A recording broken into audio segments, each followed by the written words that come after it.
Cette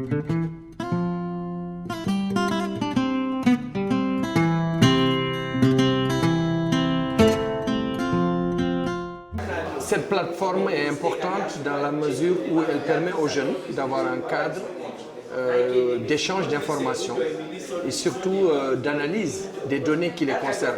Parce qu'on a très peu de données sur effectivement le rôle que doivent jouer les jeunes dans l'accès à la terre, mais surtout dans le contrôle de la terre. Parce que vous savez, la question foncière est une question complexe. Et aujourd'hui, en Afrique, on doit garder à l'esprit que les jeunes étant les plus nombreux, ils doivent avoir leur cadre d'échange et de réflexion pour donner leur point de vue sur ce qui est possible de faire.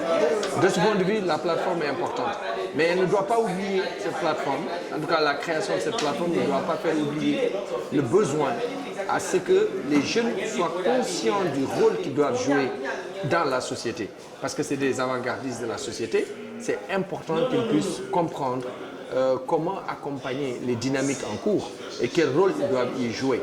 Et nous pensons qu'aujourd'hui, les jeunes de l'Afrique doivent garder à l'esprit que dans certaines zones, il y a une saturation foncière. Dans ces conditions, quelle doit être la place des jeunes et des femmes?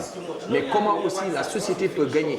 Parce que les jeunes doivent contribuer au développement économique, social, et c'est pourquoi nous pensons que cette plateforme peut être importante, ne serait-ce que parce qu'elle permet aux jeunes de réfléchir ensemble et de donner leur point de vue sur ce qui se passe dans la société et de contribuer au développement économique et social de nos pays.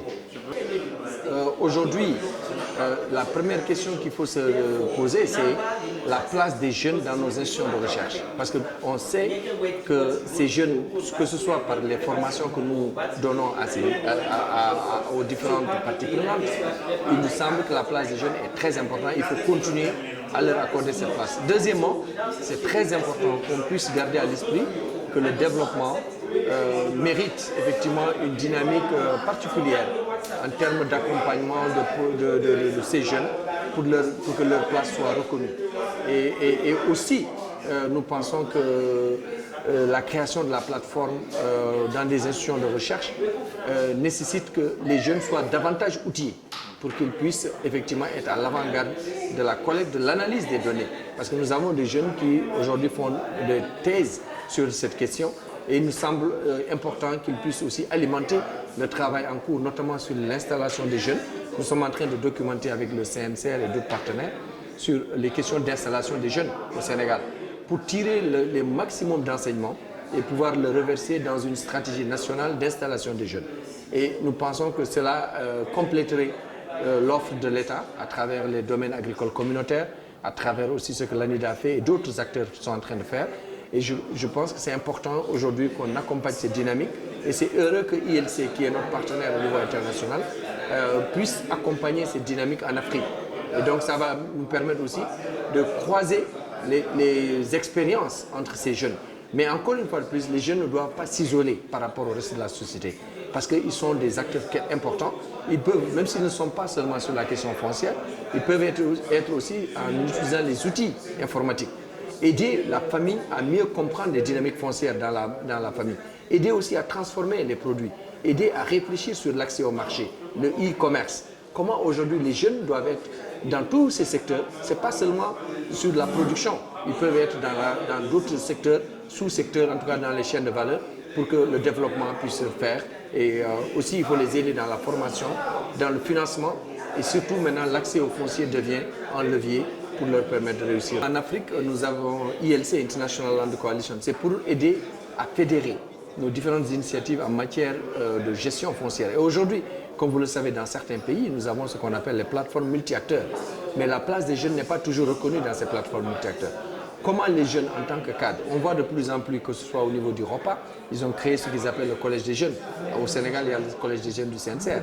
Comment ces cadres peuvent être davantage appuyés, et IPAR avait commencé d'ailleurs à les accompagner, à renforcer leurs capacités. Mais la question ne doit pas être simplement une revendication, par exemple d'accès à la terre, là où il y a une saturation foncière. Il faut aussi qu'on évite d'importer des débats.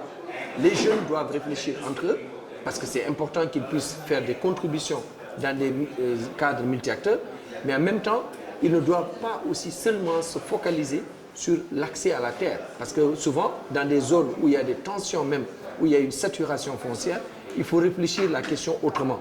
Comment ces plateformes peuvent anticiper, peuvent réfléchir sur la manière même de transformer nos produits, sur la manière d'accéder au marché, sur d'autres types de considérations et ne pas être en concurrence, par exemple, là où l'accès à la terre devient difficile. Par contre, un jeune qui veut se lancer dans la production, rien ne devrait s'y opposer et on doit créer les conditions, même de facilitation de l'installation des jeunes pour qu'ils puissent être autonomes. Parce qu'un jeune qui contribue au développement économique et social de la famille, ça ne fait que renforcer le développement global de la société.